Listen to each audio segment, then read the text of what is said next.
In the 8th century, Charlemagne seized power over the entire Frankish kingdom. He went to northern Italy, conquered Pavia, and had himself crowned King of the Lombards there. The only thing Charlemagne had to worry about were the sons of his deceased brother, who could have made a claim for the throne. Charlemagne had them abducted from their mother's hands.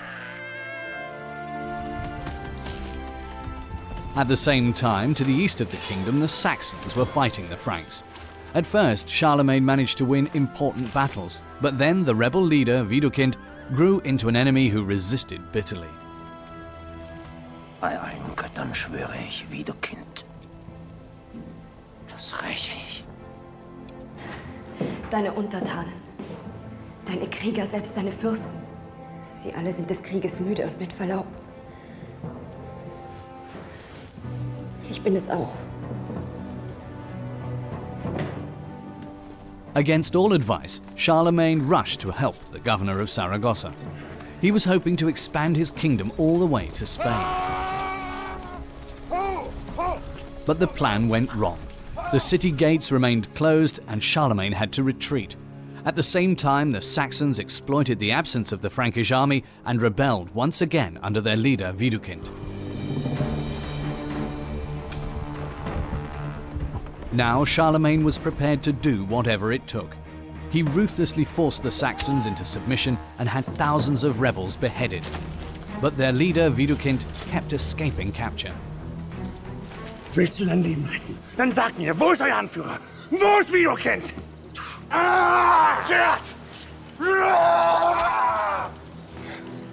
Widukind became Charlemagne's nightmare. Everything depended on whether he succeeded in capturing the rebel leader, thereby breaking the Saxon resistance for good.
Karl, du hast ein großes Reich geschaffen.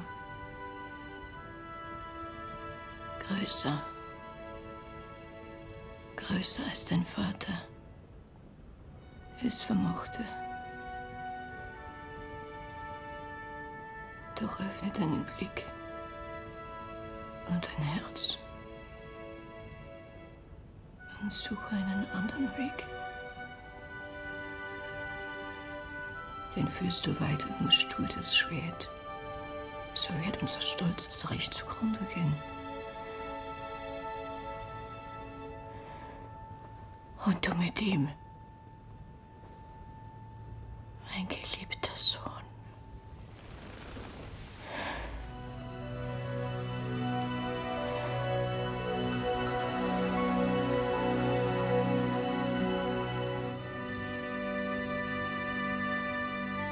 Charlemagne's mother, Bertrada, and his wife, Hildegard, died in the same year.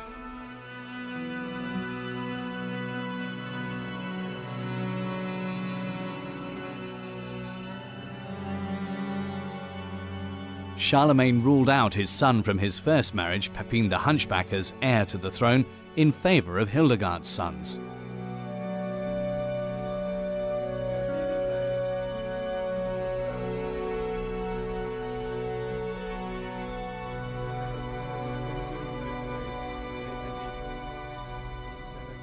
Karl war sicherlich eine Person. Charlemagne was definitely someone who we can't relate to. That's because of his personal attitude to life and the juxtaposition of the very brutal actions he performed as a ruler and the great personal charm and charisma which he undoubtedly must have possessed. Karl war von hoher Gestalt. Seine Augen waren sehr groß und lebhaft. Die Nase etwas lang. Auch war sein Nacken zwar etwas dick und kurz. Und sein Bauch trat ein wenig hervor. Doch fielen diese Fehler bei dem Ebenmaß seiner Glieder nicht sehr auf. Seine täglichen Mahlzeiten bestanden aus 4 Gängen. Und Fleisch aß er lieber als alles andere. Ärzte hasste er, weil sie ihm vorschrieben, dass er das Bratenfleisch aufgeben und dafür gekochtes Fleisch essen sollte. Er beklagte sich oft darüber, dass das Fasten seiner Gesundheit schade. Auch ihr könnt ruhig besser auf eure Gesundheit achten, Meister Einhard. Einhard's statements are the only contemporary descriptions of Charlemagne's appearance. The only other information about the real stature of the Frankish king comes from his mortal remains in his shrine in Aachen Cathedral. The shrine was opened in 1988 for research and restoration purposes. Joachim Schleifring was the anthropologist charged with making an assessment. At the time, the conclusions were merely drawn from the bone's appearance. The strong bone structure and a large diameter of the pelvis were striking. 2 long bones suggested a height of more than 1 meter 80. Various ossifications indicated an age at death of 60 to 70 years. Schulterblatt, genau, hier drüben auch. Und noch Kniescheibe. It surprised me, given what we know about Charlemagne's age, that his skeleton was in a condition that I'd describe as top fit for his advanced age. He had very few degenerative changes in his knee joint and heel bone. There were no indications of breaks or injuries. His skeleton was in surprisingly good shape for his age. He was an athletic man of above average height. His bones were quite robust.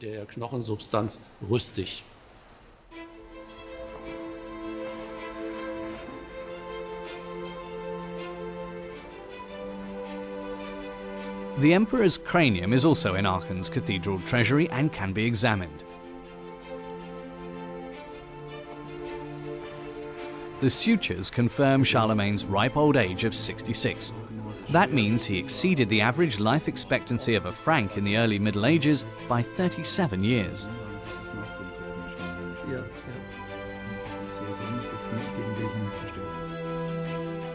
By performing a medical analysis on his shin bone in the treasury, the scientists have completed the initial findings about Charlemagne's size and health. The chemist Bernhard Blumisch and the medical expert Frank Röhrli performed bone density measurements and magnetic resonance imaging. The examinations of Charlemagne's shin bones yielded various results, and that allows us to get a better picture of him. We can reconstruct his height, and we believe he was around 1 meter 84, which is tall for that time, but not abnormally tall. He was slender, not very robust. He also had a very well preserved interior bone structure. The computer tomography reveals a relatively healthy bone without major pathologies.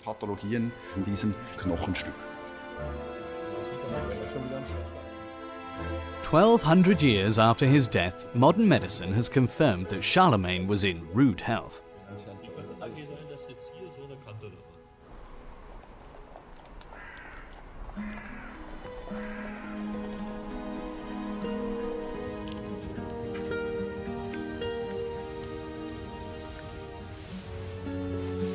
Just a few months after Hildegard's death, Charlemagne married an East Frankish noblewoman named Fastrada.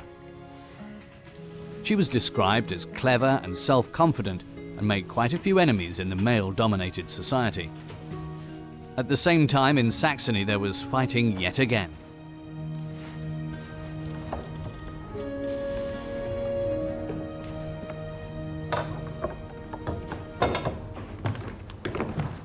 Seht es mir nach, dass ich euch mitten in der Nacht rufen ließ, Meister Alcuin. Mein König?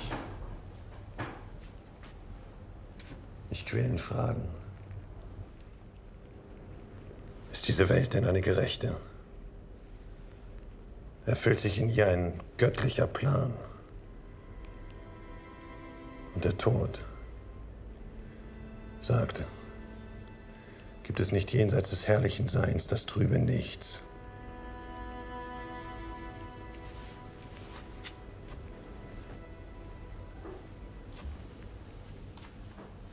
Das Nichts, werter König, braucht euch nicht zu kümmern.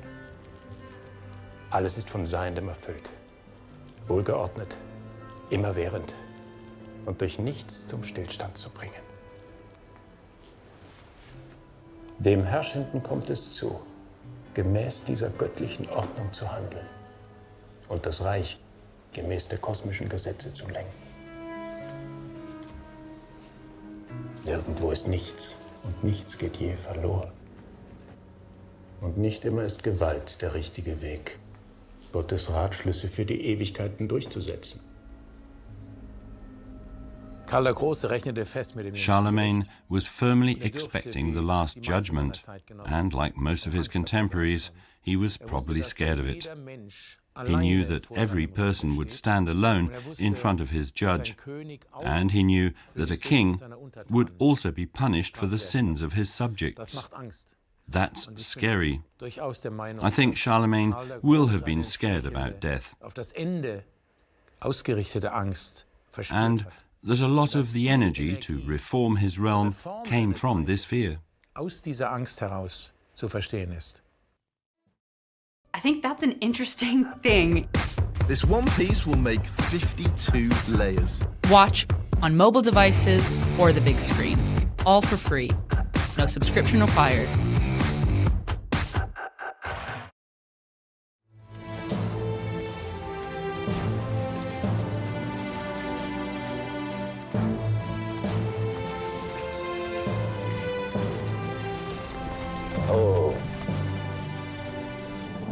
In 785, Charlemagne had a meeting with his greatest opponent, the Saxon leader Widukind. It was the first time the two had come face to face.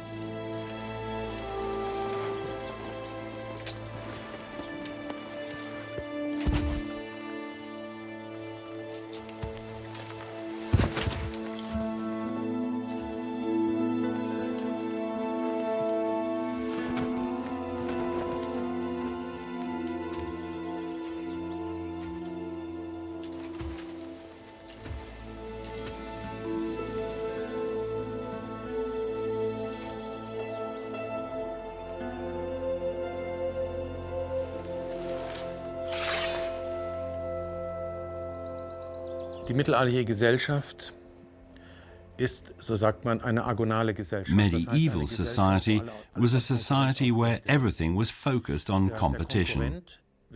The aim was always to subordinate the competitor. If he surrenders voluntarily shortly before defeat, he is entitled to be spared. Wenn sich freiwillig ergibt,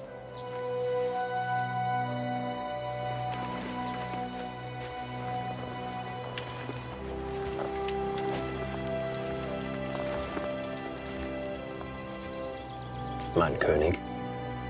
Erhebt euch, Herzog Widukind.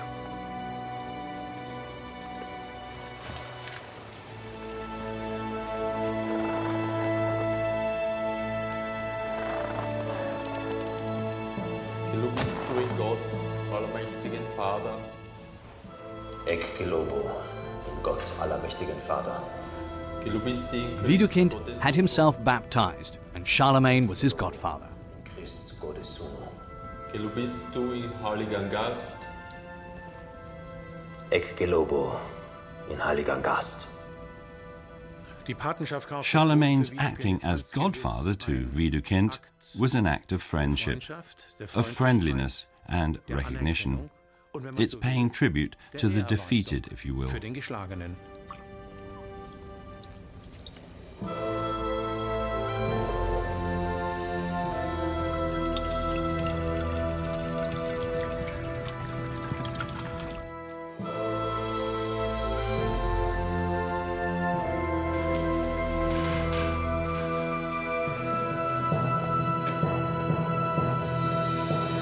The long-term story was a successful one. The Saxons, who had never been very different from the Franks, except in terms of religion and not having kings, that was important. But their material culture was very similar to that of the Franks. They understood each other, literally understood each other. So but they integrated, and Einhard says that the Franks and the Saxons became one people.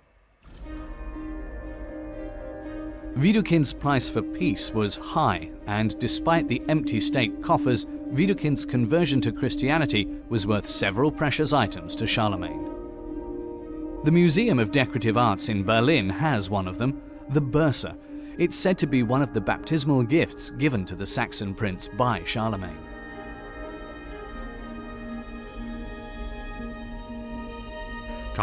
Charlemagne waged the war against the Saxons under the motto, baptism or death, and Widukind chose baptism. That means he forswore all further resistance and subordinated himself to Charlemagne. That he got something from Charlemagne in return is also true. In some sense, he was a victor, because he got his Saxon estates back and was able to return home after he'd spent a long time away. Charlemagne and Widukind forged a peace treaty with which the Saxon nobility grew more influential in the Frankish realm. The leader of the rebels was later glorified as a mythical being. As an advocate of Christianity, Widukind is said to have founded Enger Abbey in Westphalia. It's believed that this is also where he found his final resting place. The chiseled tombstone depicts him in the regalia of a priest-king.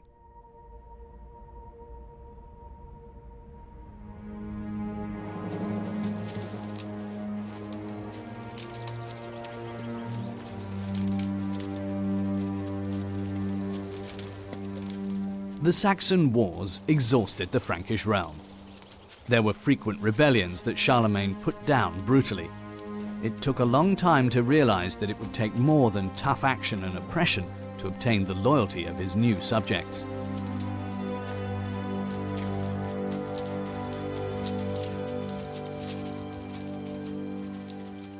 The Frankish Empire achieved hitherto unknown dimensions during Charlemagne's reign.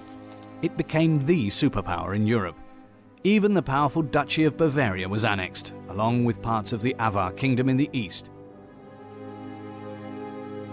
Furthermore, most of the bordering regions were politically dependent on the Franks. These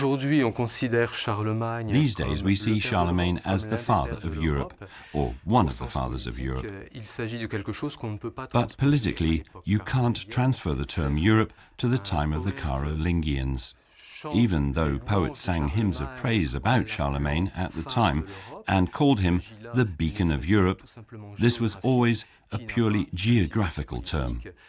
Charlemagne got his name because he ruled over the largest part of the Christian West.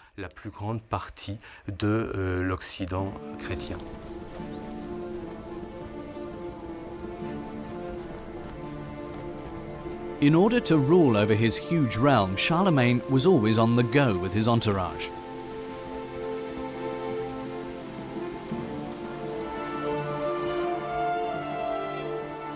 Unlike Hildegard, Queen Fastrada usually remained at court to support Charlemagne from there. The two were in constant contact via the Royal Military Postal Service. Ordne bei Hofer eine Litanei mit Fasten an. Seit meiner Abreise von Regensburg habe ich keine Nachricht mehr von dir erhalten. Ich sorge mich daher sehr um deine Gesundheit.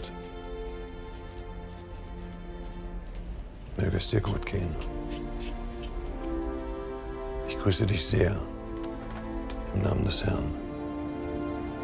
Schatzmeister Nikolaus, ihr habt nicht wie seit During Charlemagne's absence, Fastrada was in charge of business. It's a responsibility Charlemagne wouldn't have given his previous wives. Auch in Verzug, wie mir berichtet wurde. Warum sind die Leute aus Reims noch nicht da? Wo bleiben die Steinmetze? Fastrada is the only wife of whom a letter from Charlemagne to her survives.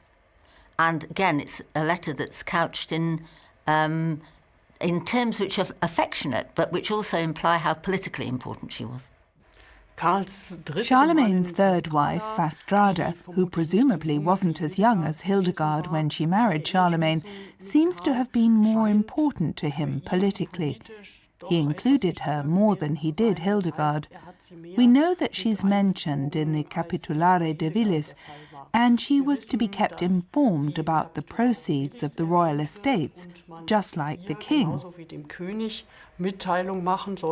Einhard, who evidently didn't like her, blames her for the rebellion of Charlemagne's eldest son, Pepin the Hunchback.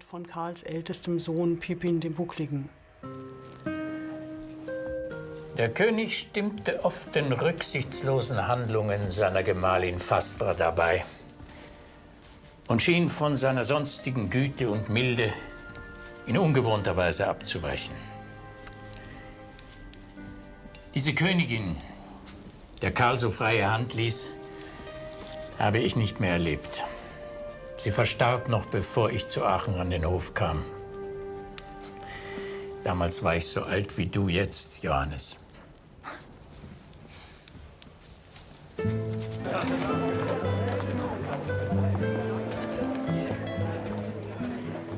The palace in Aachen had become the main royal residence when the young Einhard came to court.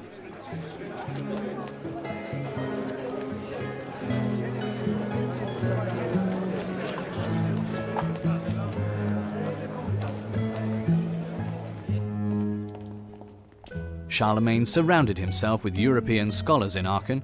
Einhard was the only Frank among them.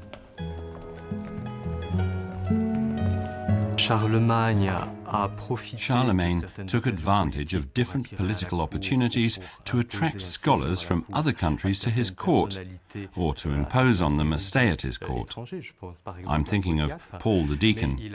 But he also had a definite policy of attracting scholars. There's Alcuin, for example, who became one of the most outstanding scholars of the Frankish world.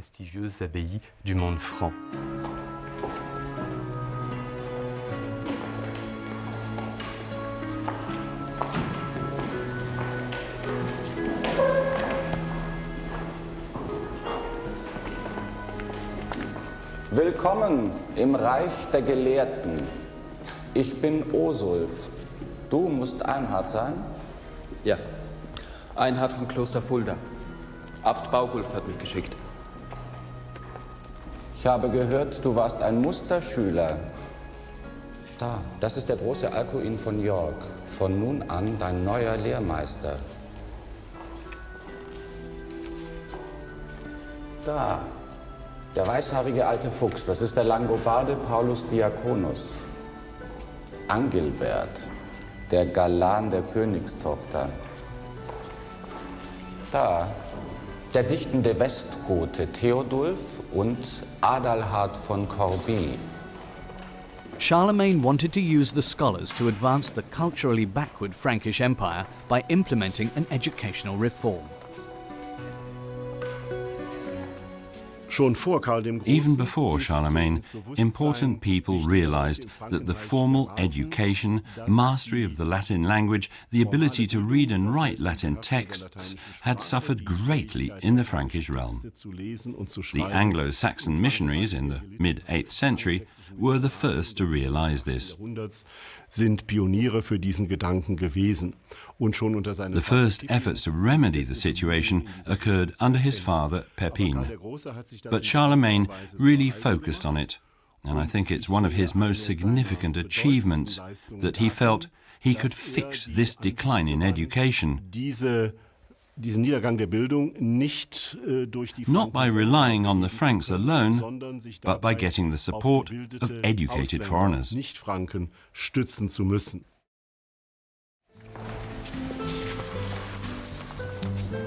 Diese Abschrift in Kirchenlatein wird an einen bayerischen Priester gehen. Bonifatius hat berichtet, dass der aus Unkenntnis in nomine patria et filia et spiritus sancti getauft hat. Im Namen Vaterland und Tochter und des Heiligen Geistes. Amen. König Karl war außer sich. Und die bayerischen Priester sind nicht die einzigen, die des Lateinischen nicht mächtig sind. In the early days of Charlemagne's reign, the various scripts within the Frankish kingdom were quite different. That's why Charlemagne, who wanted to send out his decrees in writing all over the realm, was interested in having a uniform, simple, easily legible alphabet. And this was then implemented.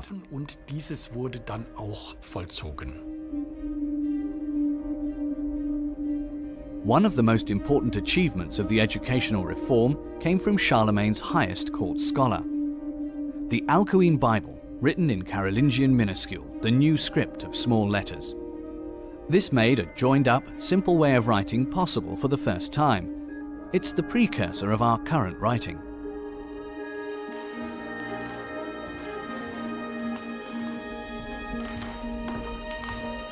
The oldest surviving book in the German language also mentions Charlemagne's campaign for better education in the Frankish kingdom.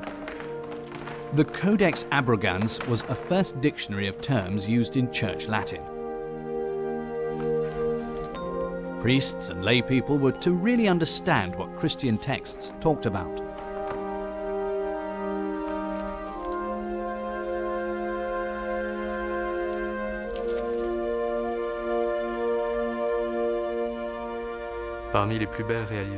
One of the greatest achievements we can attribute to Charlemagne and his court scholars, because you always have to see him together with his entourage, is his educational reform, which is also known as the Carolingian Renaissance. It expresses Charlemagne's desire to improve knowledge of writing and the Latin language. De produire de beaux manuscrits, de mieux maîtriser la langue latine. And so the Carolingian Renaissance was a firm part of Charlemagne's government program and his social reform. De gouvernement de Charlemagne et de la réforme de la société.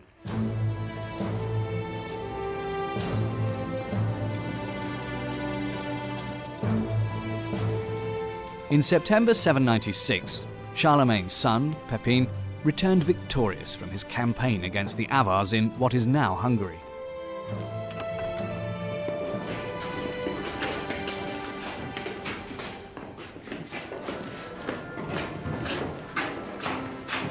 Vater.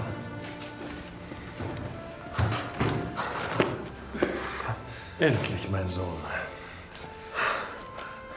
Wie ich sehe, haben sich die Awaren in deinem Antlitz verewigt. Das war die Sache schon wert. Warte, ich habe dir etwas zu zeigen.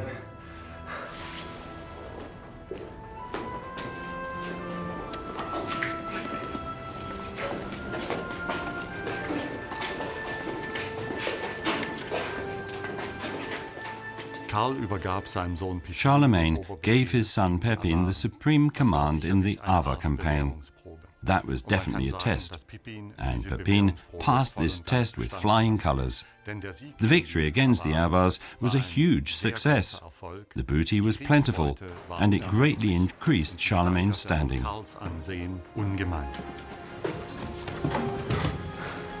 Es gibt 7 Wagen voller Gold. Und das ist nur der Teil, der dir gebührt. Auch unsere Fürsten sind reich beladen heimgekehrt. The Avar treasure gave Charlemagne the means to implement his visions. He founded bishoprics all over his empire and made them centers of his educational reform. He also planned the construction of a magnificent residence in Aachen. Die christliche Religion mit der Karl seit seiner Kindheit vertraut war, hielt er gewissenhaft und fromm in höchsten Ehren. Deshalb erbaute er die wunderschöne Kirche in Aachen, die er mit Gold und Silber, mit Leuchtern und mit Gittern und Türen aus massivem Metall ausschmückte. Das war eine wunderbare Zeit damals. Das solltest du eigentlich alles mitschreiben, Johannes. Hm?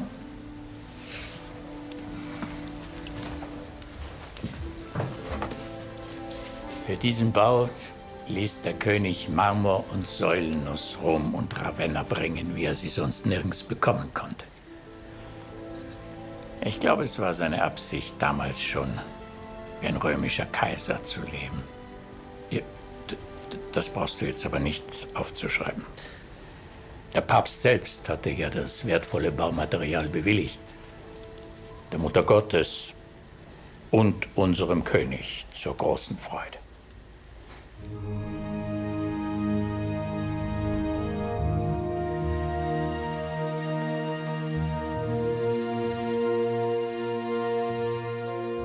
The palace was by far the most elaborate building of the Carolingian era. A royal hall as the seat of government, a garrison and courtrooms, and the still extant octagon, a magnificent palace chapel based on the Roman Byzantine model.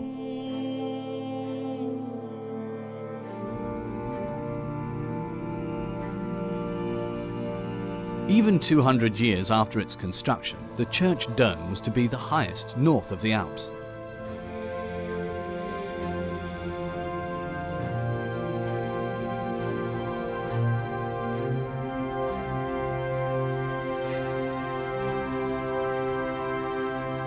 The symbolism of the central building speaks for itself.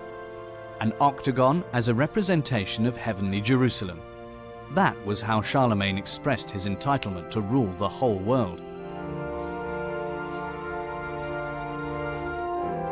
Placing the throne on the gallery put the king in the most elevated position, into a special sphere. By the 15th century, it had been the coronation throne of 31 German rulers.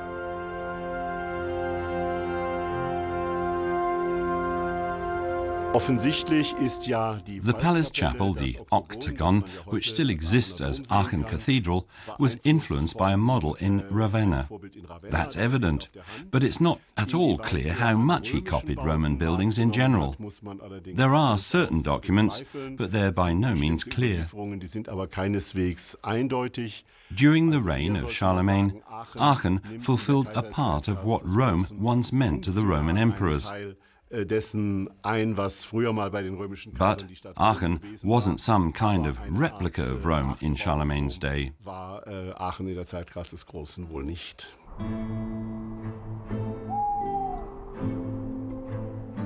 The stormy days of Charlemagne's youth were behind him.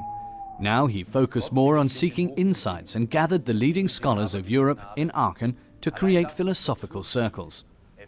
The participants called themselves after ancient and biblical role models. Flaccus, der getreue Priester der ewigen Glückseligkeit in Christus, entbietet dem geliebtesten Herrn, König David, seinen Gruß. Wird ebenfalls gegrüßt, großer Alcuin. Ah, da sind ja auch Homer und Nadulus.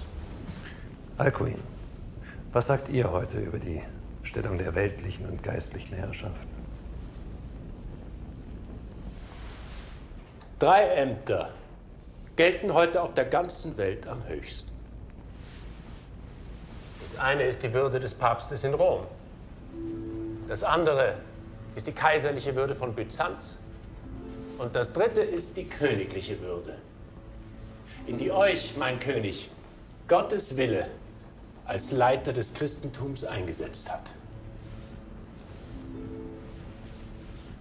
Schon heute ist eure Macht hervorragender als die aller anderen. Fürwahr. Und ich weiß zu schätzen, dass eure Worte nicht die eines höfischen Schmeichlers sind. Und ist es Gottes Wille, lieber Alcuin, so werde ich den Weg zum höchsten Amt weltlicher Macht mit eurer Hilfe gern beschreiten.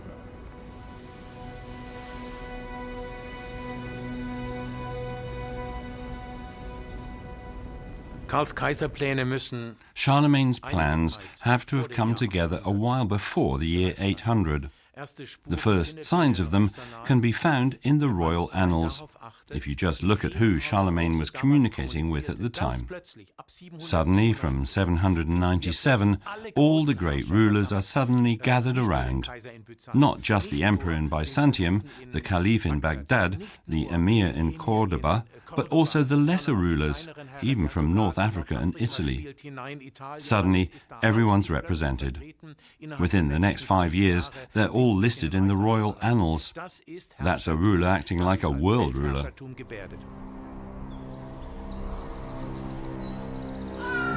In April 799, an incident occurred in Rome that Charlemagne used to his political advantage.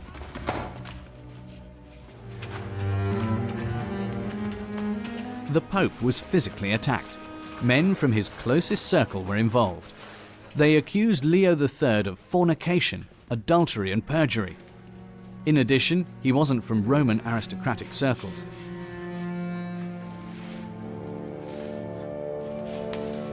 They abducted the Pope and wanted to make him unfit to hold office by blinding and mutilating him. But things didn't turn out that way.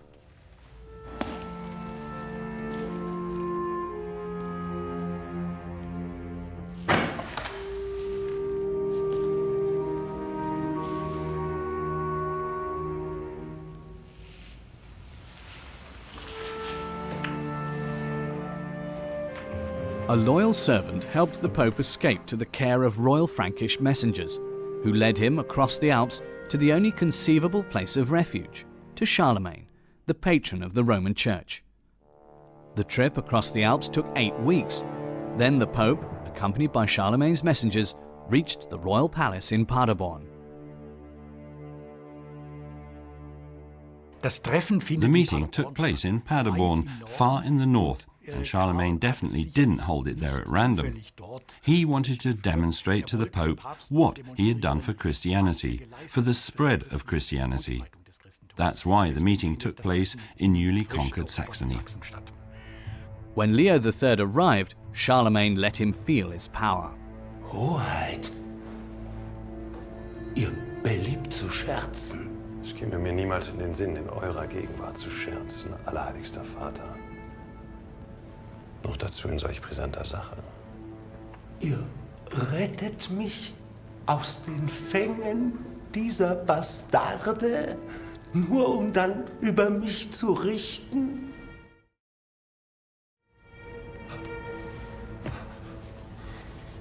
Hoheit, ihr seid der von Gott befohlene Schutzpatron der Kirche. Ihr könnt mich doch nicht diesen Verbrechern wieder ausliefern. Mir steht wahrlich nicht der Sinn danach, euch auszuliefern. Ich strebe einzig und allein nach Wahrheit und Gerechtigkeit. Und der kann nur in Rom Genüge getan werden.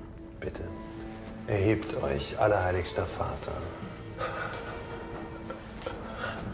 Sollten die Vorwürfe, die jene Verbrecher, wie ihr sie nennt, gegen euch erhoben haben, haltlos sein, so werde ich alles tun, um euch in Rom wieder einzusetzen. Die Vorwürfe gegen mich sind haltlos. Dann, heiligster Vater, habt ihr auch nichts zu befürchten. There are historians who suspect that this whole story was staged by Charlemagne so that he could present himself as emperor in Rome. I personally don't believe that. Charlemagne had had far too many successes already. The most recent success against the Avars in 795 made him the indisputable ruler of the West. He controlled all the old imperial residences in the West, including Rome. And I can't believe that such a man didn't have the idea all on his own, I want to be emperor. Nobody in Rome suspected what Charlemagne really wanted to achieve as supreme judge, namely to acquit the Pope in a proper trial. To do that, he cleverly used a legal dodge. Soll nun Recht gesprochen werden. Und wie es sich gehört, werden wir uns in diesem Fall dem alten Grundsatz beugen, der da lautet: Papa anemine judicatur. Über den Papst darf nicht gerichtet werden. Schweigt! Über das Schicksal von euch Aufrührern befinde ich später. Heiliger Vater, seid ihr bereit, vor Gott, der Heiligen Schrift und eurem Gewissen einen Eid abzulegen, der bezeugt, dass jene Vorwürfe des Meineids und des Ehebruchs, die euch vorgeworfen werden, nichts als Lüge sind? Bei allem, was mir heilig ist, ich bin unschuldig. Und hiermit reinige ich, Leo, Bischof der Heiligen Römischen Kirche, von niemandem verurteilt oder gezwungen, mich vor eurem Angesicht.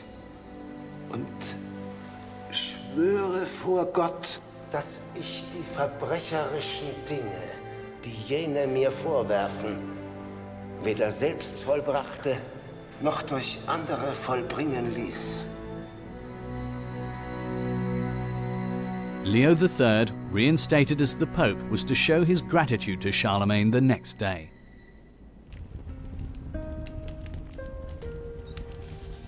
Nun, König Karls letzte Reise nach Rom hatte mehrere Gründe gehabt. Die Römer hatten Papst Leo schwer misshandelt und er hatte den König um Schutz gebeten. Daher begab sich Karl nach Rom, um die verworrenen Zustände der Kirche zu ordnen. Und um sich dann zum Kaiser krönen zu lassen. Ja. Bei dieser Gelegenheit erhielt er den Kaiser- und Augustus-Titel, der ihm anfangs so zuwider war, dass er erklärte, er würde die Kirche selbst an jenem hohen Feiertage nicht freiwillig betreten haben, wenn er die Absicht des Papstes geahnt hätte. Einhard reported on Charlemagne's coronation as emperor in a very strange way. He doesn't say when it happened. He doesn't say where it happened. He just said that Charlemagne had said later that if he had known of the Pope's intentions, he wouldn't have gone to church that day, even though it was an important holiday. He probably didn't entirely like the pivotal role of the Pope, because the Franks generally felt far superior to the Romans. The interpretation that emerged for Charlemagne's court was that he only got the imperial title, the nomen imperatoris, for something he had already achieved under his own steam. That's probably the context of that story.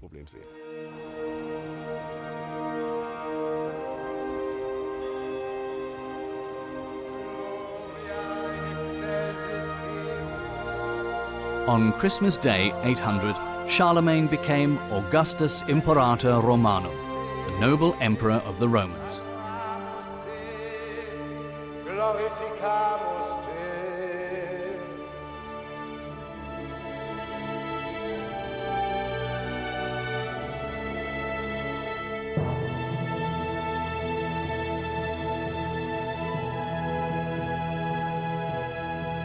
This act was to change the history of the world. From this point on, the Pope would crown emperors for centuries.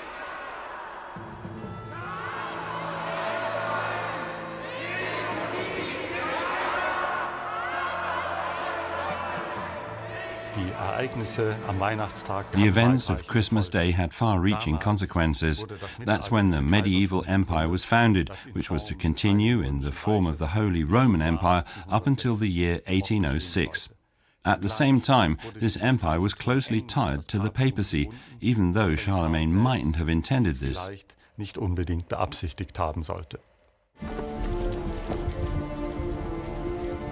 Charlemagne never returned to Rome. He started focusing on domestic politics. To secure the future of his huge empire, he implemented reforms. He put uniform laws in place. The silver denarius was introduced as the empire-wide currency. The cultivation of grains and fruits was to be improved. Charlemagne issued economic regulations that he put into effect on all his royal estates.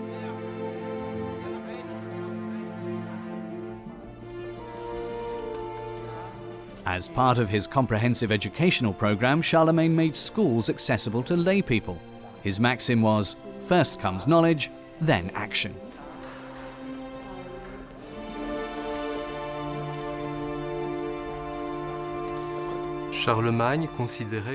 Charlemagne considered it his duty to guide his people to salvation. He had a Catholic and also a completely pragmatic understanding of his rule. His capitularies addressed moral aspects, since it was his God-given responsibility to make sure his entire people achieved blessedness.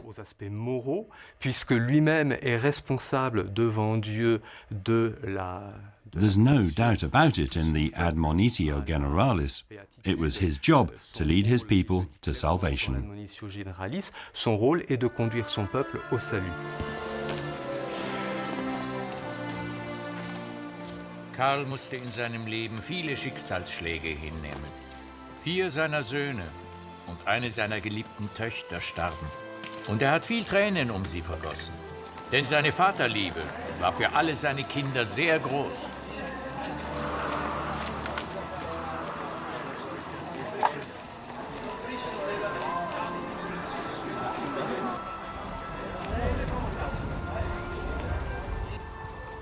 Unser Kaiser Ludwig war sein letzter verbliebener Sohn, der für die Thronfolge in Frage kam. Er hat ihn schon zu Lebzeiten zum Mitkaiser gemacht. Und diesmal verlief die Krönung nach seinem Plan. Kein Papst und kein Bischof. Er selbst hat als Demonstration seiner Allmacht seinem Sohn die Krone aufs Haupt gesetzt. Bald darauf kam es zu den seltsamsten Vorzeichen.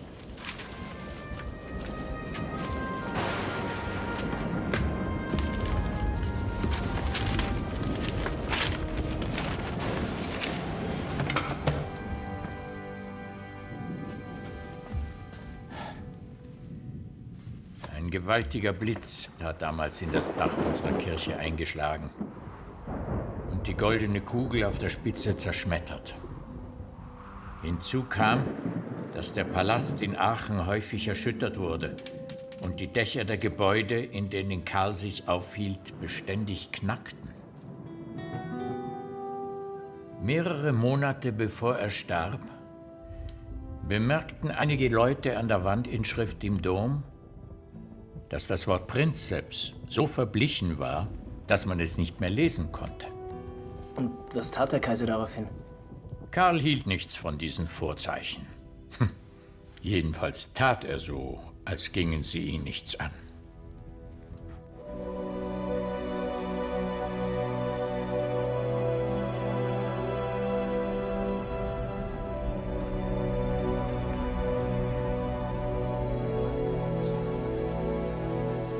Charlemagne died of pneumonia when he was 66.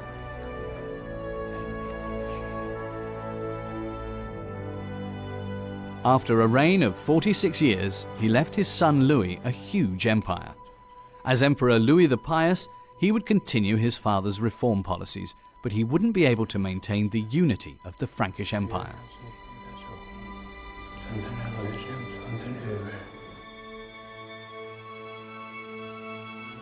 Just 30 years later, the empire fell into 3 parts. West Francia, East Francia, from which a German empire emerged, and Middle Francia, which would later split further. Was ist groß an Karl? But what's great about Charles? There have always been conquerors, but it has to be said that despite the empire's domestic difficulties after Charlemagne's death, especially during the reign of his son, Louis the Pious, during which there was inner conflict, the empire stuck together. He understood how to organize his empire so that it stood as a whole. A certain feeling of unity, of us, developed. The Saxons felt part of this us, as did the Lombards. Ich selbst halte seine Bedeutung für die Erneuerung der geistigen Kultur. I personally consider the renewal of intellectual culture as outstanding. He called it reparare, to renew, to repair, to restore. He restored the intellectual culture, Latin, the sciences, to understand faith properly, and this restoration of science continued to have an effect. It was a restoration of logic, of reason, of rational thinking, and that was incorporated into European society for the next 300 years, until it was so deep-seated that it changed the world.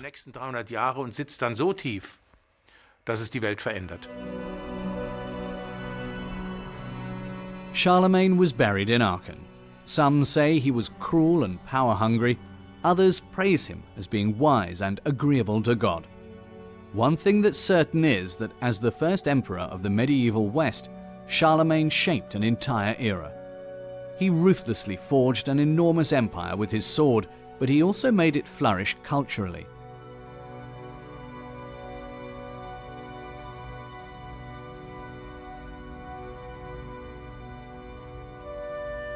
Even his contemporaries stylized him as a figure of light, while one created a literary monument for him. Irgendjemand hat diese Geschichte einmal erzählen müssen.